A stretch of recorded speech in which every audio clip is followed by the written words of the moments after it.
There were only 4 things that contributed to my polymer clay charm shop making its highest sales year ever with $200,000 in revenue with 53% profit margin. These are not things most creative business owners are doing. I don't know why, but they still work today. Artists are marketing on social media, doing craft shows, but those are not the things we'll cover because they're really time consuming to do. So I'll show you what those 4 things are, how you can do them yourself for almost no money, and what tricky challenges to look out for so you have the best chances of success doing them yourself. The first boring strategy that changed my business was media outreach. But I want to talk about this in a way that I don't usually do, like I do in my other videos. You may even know the steps already for how to do outreach, yet most people are still avoiding doing it.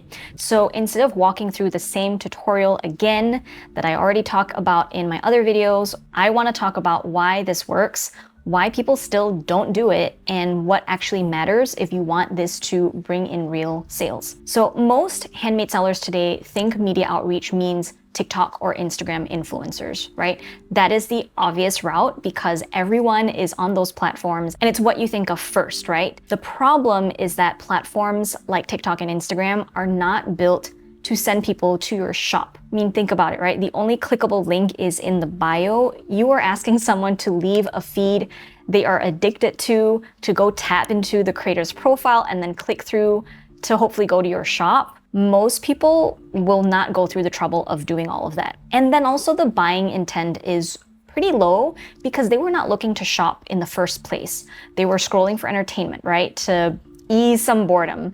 And this is where the psychology comes in. Promoting your work on social media feels useful because it gives you immediate feedback. You get likes, you get comments, views, shares. Even if that feedback is small, your brain still gets that hit of dopamine, so you keep doing it. And it feels productive even when you're not making money. Media outreach does not give you that kind of instant gratification like social media. You send out an email pitch and then you wait. You may not hear back. And that silence, I think, is really hard for a lot of artists. So that's why I think a lot of you guys like to avoid it. But it is easier to get rejected on social media than through pitching. Social media rejects you in a quiet way, right? It rejects you through low views, no engagement, and seeing hours of your work that you've put in disappear in less than a day when it gets buried by everyone else's posts. But with outreach, the rejection feels more direct, and that makes people uncomfortable. It triggers that same feeling we get when someone says no to our face, so we find reasons to avoid it. We tell ourselves it's too complicated, or it takes too much time, or it just doesn't work, to this, to that. But it actually takes less time than managing a social media presence, and the return is so much higher. Also, something no one ever talks about is how discerning the creator themselves are. If they're just accepting every product that comes their way because they're being paid a lot of money, that's not discernment, and you probably don't want to work with them anyway because that breaks trust with their audience. And if the creator isn't vetting each product properly, making sure there is a genuine relationship or connection between the product and the creator and their audience. What most people forget is that there are many types of people and platforms you can pitch to. There are blogs, there are digital magazines, newsletters, podcasters, YouTubers, and then there are also niche communities that are hungry for interesting products like yours to share with their audience. These places have readers who are already in a mindset to click and buy. They're not just scrolling for entertainment, they are reading or watching with high intent. That is why one good feature can bring in more sales than months, years of posting on social media and getting nowhere. So media outreach is not about volume like it is on social media, although it is still a numbers game. But if you just get one good partnership, one website feature, one newsletter mention, or one video, just one of these things with the right person can replace weeks or even months of social media effort in terms of marketing and getting traffic and sales to your shop. And because of that, you need to have patience and persistence. You need a willingness to hear no or hear nothing at all. You need to send the pitch even when you feel nervous or not ready, and you need to trust that invisible work once you send out that email can still bring in results. If you want the step-by-step version of how to do this, I already have a free workshop that walks you through the whole process that is linked in the description below. But I just want to mention one last time that this mindset when you get into doing media outreach is as important as the method. Media outreach rewards people who really understands their product and who it's for, and do not give up after a few unanswered emails. It is not flashy or sexy like social media is, but it is, I think, so much more powerful. When I made multiple six figures, I was in a TV show called Parks and Recreation, and I was in multiple magazine mentions for that year. And the cool thing about media outreach is once you can get in one big thing, there is often this domino effect where it becomes infinitely easier to get in multiple other things because of that first thing. And all it takes is just sending out an email to one person. But where most people get stuck is they don't find that right person. So that is so important. Look, Ma, I'm in a magazine. I was also in a couple of newspapers. Here I am, almost a full page spread. That's my face. So if you reach out to magazines, this is called a masthead that you can find in every magazine, where you can find all the contact names of the people. You don't usually want to reach out to the advertising people because they're going to charge you a lot of money. You want to find the names of editors, which you can do from Google searching. And here was another one that came out in my home country of Malaysia, and my parents were so proud. There it is. All right, so the second thing that made a huge impact on my business was wholesale. So instead of selling one charm at a time, stores would order 10, 20, sometimes hundreds of charms at once. Like that one time I got an order for Debenhams, which is a British department store. So even with a lower price per item, the total revenue that you would make from these wholesale orders are so huge. And yes, it does take a lot of time to fulfill those larger orders, and it's not as profitable per item, but it definitely gives you a huge payday and buys you some financial security for a long time. Selling wholesale really teaches you how to treat your shop like a real business, because you have to learn your numbers real good or you're not going to be profitable. You need to create systems to make your product at scale and efficiently, and you start to think in batches instead of making one-off orders. And here's the nice thing about wholesale is once a store, and we're talking about like physical brick and mortar stores or even larger online retailers, once they love your work, they will reorder from you, which gives you even more stability, especially when online sales slow down. Even 1 or 2 good wholesale accounts can replace months of direct-to-consumer marketing work. And compared relatively to how many sellers are using social media to do marketing, there are not that many sellers that are doing wholesale, so it's just not as competitive. I went all in with wholesale. I had sales reps, we did trade shows. I also personally did trade shows, although I can't say I recommend them because they do cost tens of thousands of dollars, and it's not productive or healthy to expect even to break even from just doing one show. You're supposed to do the same show multiple times to start seeing momentum. And that's a really tall ask, especially for small business owners like us that have very limited cash flow. At some point, I was even in over 100 stores, which is really cool. But ultimately, I stopped doing as much wholesale because my products are just not very shelf stable, because they do have fragrances to them and that doesn't last, forever. That did turn into a bit of a logistical problem. If you want to get started with wholesale, there are several places you can list your products. Faire, F-A-I-R-E, is the most popular wholesale marketplace right now. There's also Stockable, IndieMe, and Hubba. For more specific niches, go check them out. And if you want full control and higher profit, because you're not giving away commission to these marketplace sites, you can set up wholesale directly on your own website. And the way that you would attract wholesale buyers to your website is like with doing any other form of online marketing.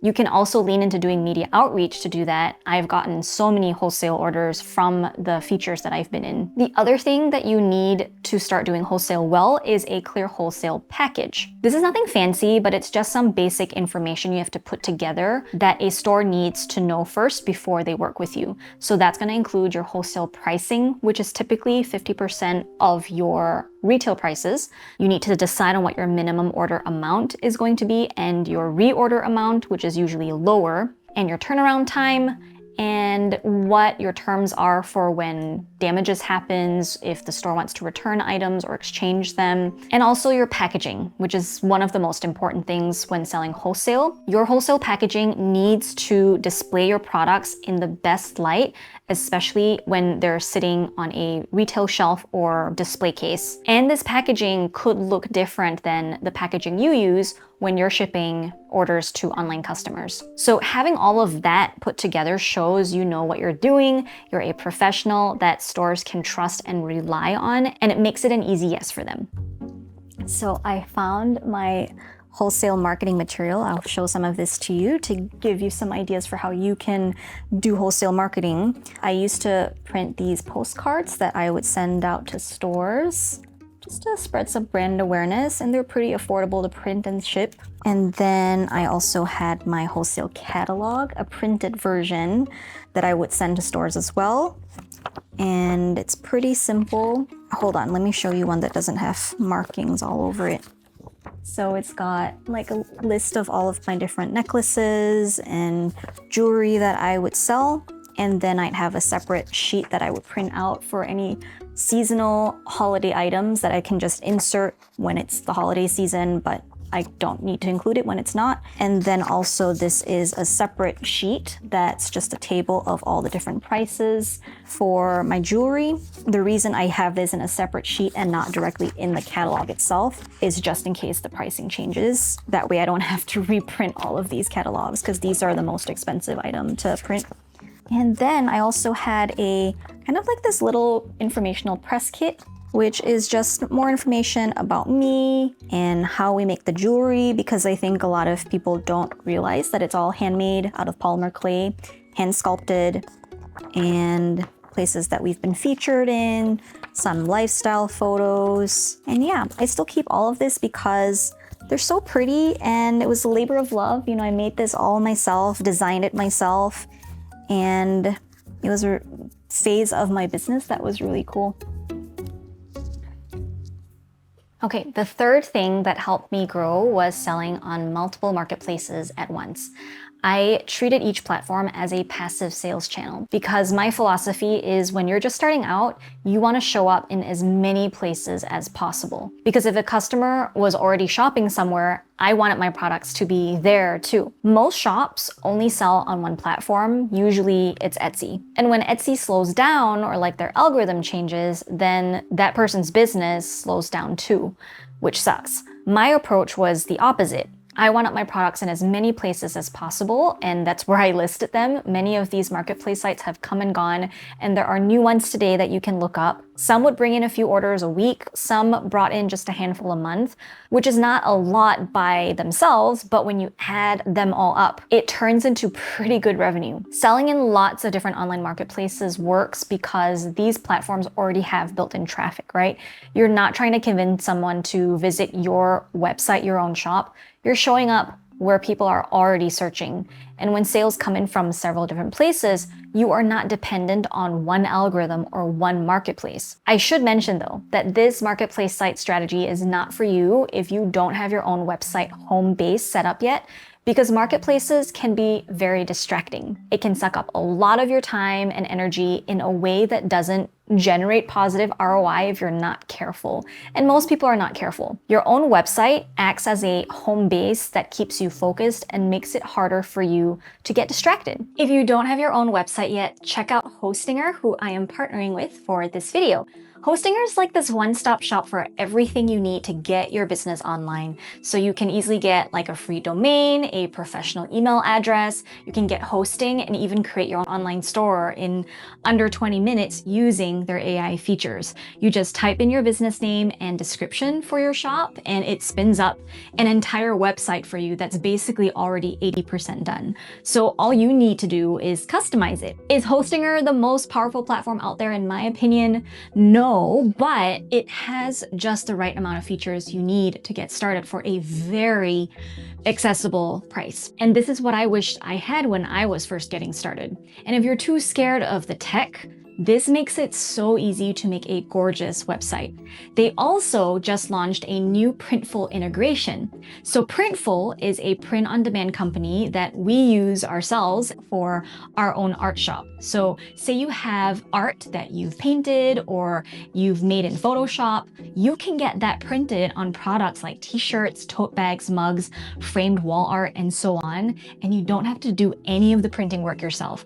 Printful takes care of it and ships it directly to your customer for you. If you're interested, just click the link in the description. You will land on this page.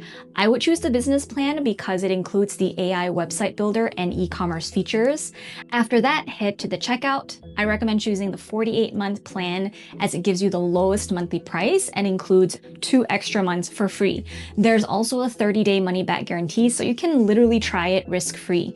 And don't forget to use my code CreativeHive for an extra 10% discount that makes this less than the cost of a fancy cup of coffee every month. If you're watching this and it's still Cyber Monday, there is an amazing sale happening right now where you can get 85% off the 48-month subscription, plus on top of that, my 10% off discount. Now, going back to selling on marketplace sites, the mistake people make is thinking they need to manage each platform actively, but you don't. You do not need to build a community on every site or post constantly. You only need to set up your listings once with good keywords for SEO, which means getting your listings to show up high on search results when people are looking for your type of product. You want to check in occasionally to make sure things are working correctly and then fulfill the orders as they come in, right? All of my marketplace sales are completely passive. It is some work, of course, to get your listings on these marketplace sites to begin with, but it can be a simple one and done weekend project, especially if you already have assets like your product photos, your titles, descriptions, and prices. If you want, you can also easily outsource this as well. I think that investment is well worthwhile.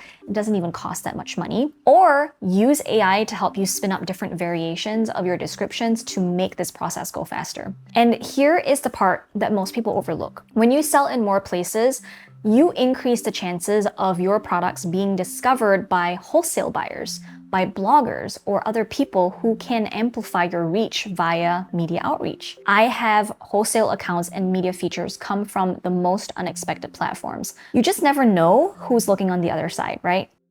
Okay, another thing that made a big difference in my business was adding a subscription product to my line. So this was my Necklace of the Month Club, which I've made like, I don't know, $500,000 with at this point over the years. Maybe was it a million? I can't remember. But here's how they work. A customer decides to buy from you just once, and that singular decision turns into recurring income for you every month until the customer cancels. That alone, when you think about it, stabilizes your revenue in a way that regular retail sales can't. Now, there are 2 types of subscriptions you can offer. There's the refill subscriptions for things that people use up, like lotion or soap. It's great for you guys who sell consumable items like candles or skincare or cosmetics, or food products like cookies or tea. I have students that sell those things, so I thought about cookies and tea. Or novelty items for people who want something new each month. That is the category I fall into, where I offered entirely new different designs, charm necklaces to my customers. And my customers love collecting all of the different necklace designs that I have. You don't need a huge product line to start with. You can use designs that you already sell and place them into a sequence. This was the biggest shift that made my club more manageable and scalable. Alternatively, you can make entirely new designs every single month if you are a prolific artist, but I am not, and making a new design takes me all month, and I got burnt out doing that. Now, there are 2 ways to structure your subscription once you've figured out which type most likely your products fall under.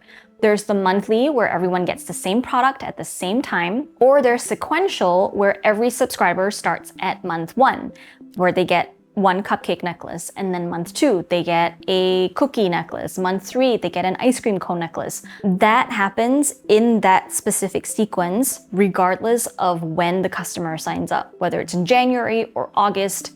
They all follow the same flow. And I use a sequential model because it lets me control the customer experience and it helps reduce cancellations. Now, neither model is necessarily better or worse than the other, but there is probably one that is more right for you. The main reason I think sellers avoid subscriptions is because of the tech of like handling recurring sales, and that might feel intimidating. There are apps that handle all of this for you. I personally use Recharge that connects with my Shopify store, but if you want to go super simple, you can set up a PayPal button for recurring orders and just copy and paste the embed code they give you onto your site. That's it. Subscriptions also improve the return you get on your marketing. When you spend time or money to get one customer, whether that's on social media or doing media outreach, that customer often buys for several months instead of just once. So your effort goes a lot further. Even a small subscription base can take a lot of pressure off of you and your business and give you that financial security that I know a lot of artists crave. Now that you know the 4 things that made me the biggest sales year ever in my business, the next thing you'll want to understand is what skills you need to learn when you're trying to build a shop that makes a full-time income. What I've seen is most people focus on the wrong skills and then wonder why their sales aren't improving. So go watch this next video. It will show you exactly what to work on so your business can be a success.